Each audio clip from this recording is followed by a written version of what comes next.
بسم الله الرحمن الرحيم. السلام عليكم ورحمة الله وبركاته. ازيكم يا بنات؟ عاملين ايه؟ معاكم اسماء من قناة ست البيت. النهاردة ان شاء الله هعمل معاكم الغدا بتاعي. هعمل بسلة باللحمة، وهعمل رز، وهعمل ملوخية. طبعا هو غدا بسيط جدا. انا بحب الغدا ده، بحبه جدا، وان شاء الله هنعمله مع بعض دلوقتي على طول. معايا حلة على النار، هحط فيها نقطتين زيت، بسيط قوي من الزيت، مش عايزة كتير.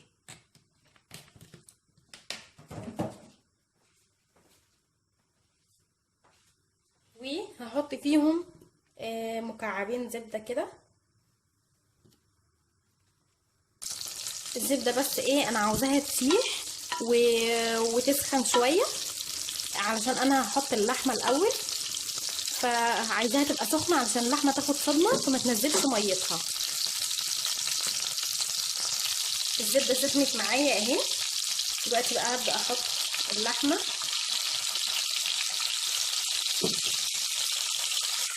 حطيت اللحمة كده كلها اهي في الزبدة.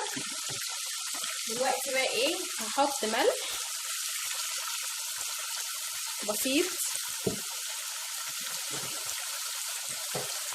وهحط توابل. هحط فلفل اسود، شوية فلفل كده، وهحط كمان شوية بهارات اهو. هبدأ اقلب.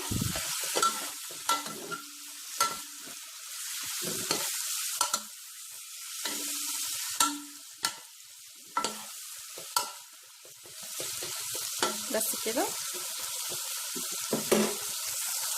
طبعا انتوا بتحطوا اي كمية لحمة عندكم، يعني مش مربوطة يعني انت مش مرتبطة بحاجة معينة او بكمية معينة. الكمية اللي عندك اعمليها.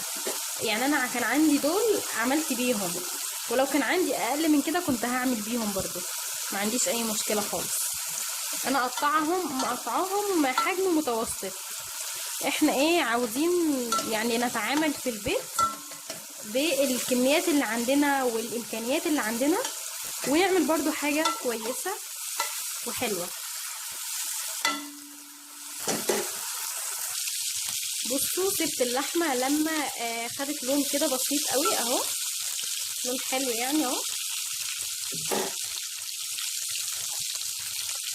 دلوقتي بقى هحط لها البصل. انا مقطعه بصله كده متوسطه، مقطعاها مكعبات صغيره، وكمان مقطعه معاها قطعه من الفلفل الرومي الاحمر. الريحه مكعبين الزبده اللي حطيناهم تحفه فظيعه بصراحه، الريحه جميله جدا.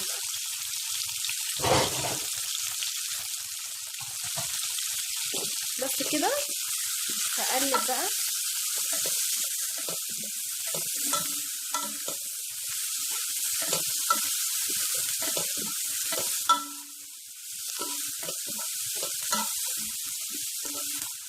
هخليها كده ايه، بس البصله تتشوح شويه، مش عاوزه البصله تغمق، لا انا هخليها بس ايه، تتشوح شويه كده مع اللحمه، وبعدين هحط لها شويه ميه. معلش انا نسيت قلت لكم ان هحط ميه، لا انا هحط البسله. بصوا انا معايا دي بسله وجزر. البسله دي بسله ناشفه، انا كانت عندي فما اشتريتش اللي هي الخضراء، فقلت يعني ايه اعمل بيها. نقعتها وبعدين غليتها واديت لها غلوه، استوت كويس معايا اهي. وبعدين الجزر اديت له سلقه كده معاها بسيطه، يعني يا دوب حطيته في الميه ورحت ايه طافيه النار عليها. بس كده. هحطها بقى ايه مع اللحمه.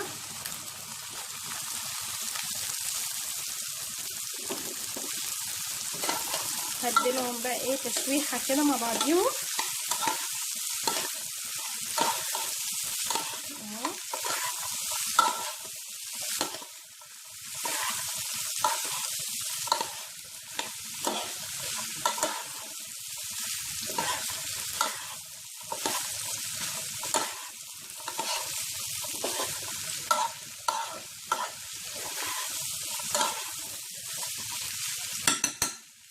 بس كده قلبتهم كويس. دلوقتي هسيبهم بس ايه يعني دقيقتين كده على النار، وبرده ايه كل شويه هقلب فيهم.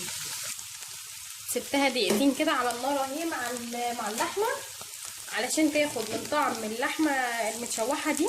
وبعدين معايا طماطم ضربها في الخلاط، هبدا انزل بيها كده اهو،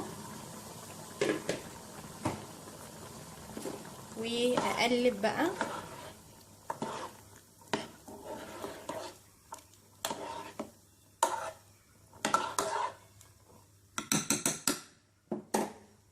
هحط لها كده ايه حبه بسيط كده خالص من التوابل،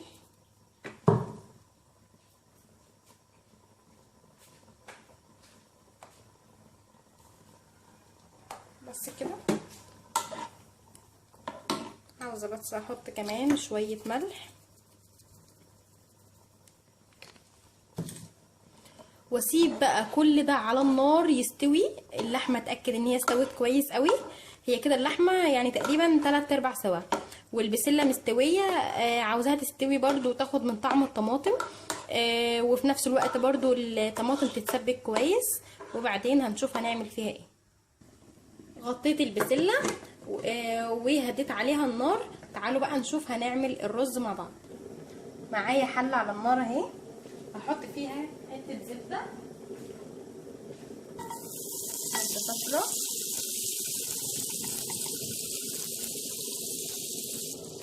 ومعايا الرز. الكميه اللي هعمل منها الرز يعني تقريبا بصوا الكميه دي اللي انا هعملها من الرز. انا هاخد منها شويه كده بسيط قوي كده، وهحطه هنا. هعمل رز ايه، رز مفلفل حبه وحبه، بيبقى طعمه جميل جدا، حلو قوي كمان مع البسله اللي هي باللحمه دي، بيبقى طعمه حلو قوي. بصوا انا حمرت الرز، اديت له لون كده، شوفوا حمرته ازاي، اديت له لون كده غامق. دلوقتي هحط باقي الرز اللي عندي. في المرحله دي لازم اوطي النار علشان في شويه متحمرين قوي ما يتحرقوش مني، واحمر بسرعه جدا. هفضل بقى ايه احمر فيه شويه لغايه ما يفك مني كده ويبقى مفلفل وحلو.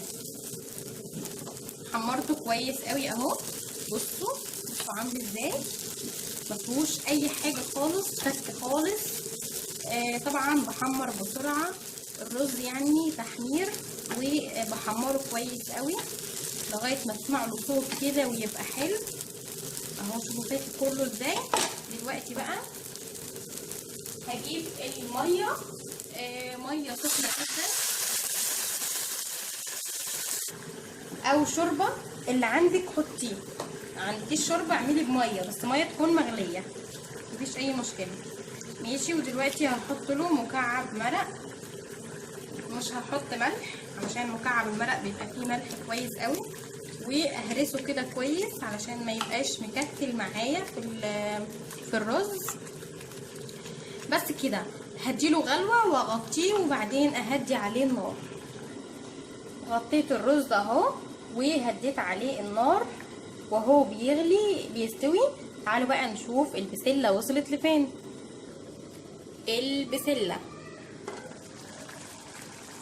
واو، بقلبها كده، اديلها تقليبه علشان ما تتحمش من ارضيه الحله. زي الفل اهي، بس لسه الطماطم ما اتسبكتش كويس برضو معايا. اغطي واسيبها برضو لغايه ما توصل للمرحله اللي انا عاوزاها. تعالوا بقى نشوف الرز شكله كده استوى. شوف كده مع بعض، هدوق تمام مظبوط جدا، استوى حلو قوي كده. هطفي عليه. تعالوا بقى نشوف البسله وصلت لفين. البسله اهي، الطماطم هي كده اتشربت كل الطماطم، بس انا حاسه انها لسه عاوزه شويه، يعني اللحمه لسه شويه. هحط لها شويه شوربه او شويه ميه.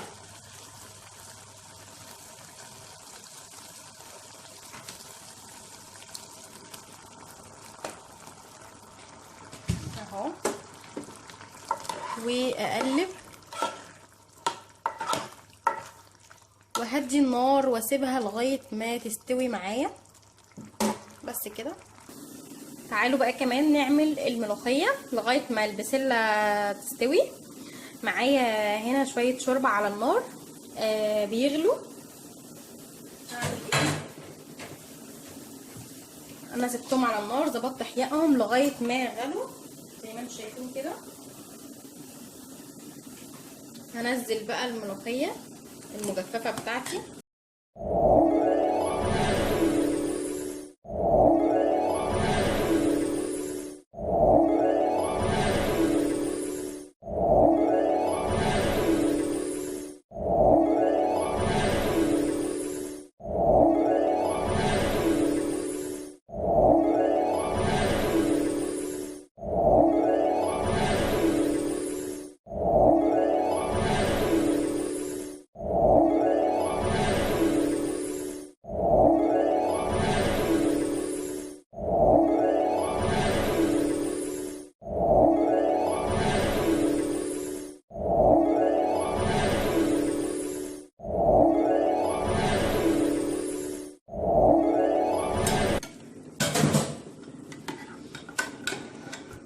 الريحه ايه تحفه فظيعه. الملوخيه طبعا انا اخر حاجه بعملها في الاكل خالص هي الملوخيه. يعني دلوقتي انا عندي البسله خلاص قربت تستوي، فيعني اللي هي خلاص قربت تخلص دلوقتي، فعشان كده عملت الملوخيه وخلاص. بكده خلصت الغدا. هشوف بس ايه البسله كده استوت اهي يا جماعه، واللحمه كمان استوت كويس قوي معاها. دلوقتي بقى ايه هظبط حيائها، اشوف الملح بتاعها مظبوط ولا لا، لو احتاجت شوربه او ميه هحط لها وهغرفها معاها.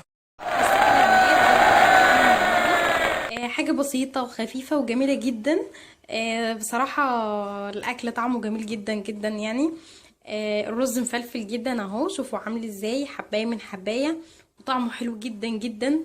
والملوخيه كذلك طعمها حلو قوي برضو. والبسله باللحمه طعمها برضو جميل والاكل كله النهارده اقتصادي وعلى قد الايد وبسيط جدا وسهل وسريع جدا. جربوه ان شاء الله باذن الله هيعجبكم. ولو عجبكم فيديو النهارده ما تنسوش تعملوا لايك للفيديو وتعملوا لي اشتراك للقناه علشان يوصلكم كل جديد، وتفعلوا الجرس علشان يجيلك اشعار بالفيديوهات اللي هنزلها ان شاء الله. والسلام عليكم ورحمه الله وبركاته.